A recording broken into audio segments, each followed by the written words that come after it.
தேவனுக்கு மகிமை உண்டாவதாக.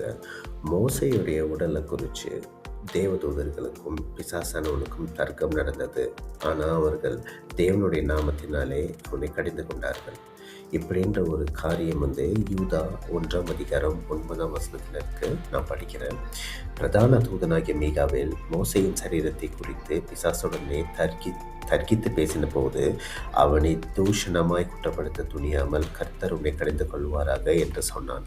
2 காரியத்தை நம்ம பிரதானமாக இப்போ பார்க்கலாம். ஒன்றாவது, உங்கள் உடலை குறித்து சில வேளைகளில் பிசாசான உரிமை கொண்டாடுவான். காரணம் என்னென்னா, பாவத்துக்கு ஒப்பு கொடுக்கப்பட்டிருந்த இந்த உடல். ஏன்னா அவன் தான் பாவத்தை கொண்டு வருகிற பிசாசானவன். அதனால் உங்களை குறித்து உரிமை பாராட்டுவான். ஆனால் அங்கே தேவ தூதர்கள் கூட தங்களுடைய நாமத்தினாலே யுத்தம் பண்ணாமல் தேவனுடைய நாமத்தினாலே யுத்தம் பண்ணுறார்கள். அதனால் இன்றைக்கி நான் சொல்கிறேன், உங்கள் உடலை ஒரு வேலை பாவத்துக்கு ஒப்பு கொடுத்துருந்தீங்கன்னா அந்த காரியத்திலிருந்து வெளியே வாங்க. ஏன்னா பிசாசானவனுக்கு இடம் கொடுக்குறீங்க.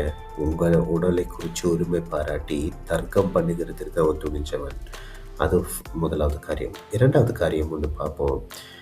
தேவனுடைய நாமத்தினாலே கடித்து கொண்டான். காரணம் என்னென்னா, நீங்கள் அப்பத்தையும் திராட்சரசத்தையும் புதிய உடன்படிக்கையாக உட்கொள்ளும்போது உங்களுடைய சரீரம் இயேசு கிறிஸ்து வாசம் செய்ய ஸ்தலமாக மாறி அவர் வாசம் செய்யும்போது மகிமை திரும்ப உங்கள் இடத்துல தங்கும்பொழுது உங்கள் உடலை நீங்கள் பிரதிபலிக்கல, கர்த்தர் பிரதிபலிக்கிறார். அதனால் பாவத்திற்குரிய பழைய சுவாபத்திற்குரிய உடல் அல்ல, தேவனுடைய மகிமையை ஆன உடலாய் உங்களை ஏற்கனவே மாற்றி அங்கீகரித்திருக்கிறார்.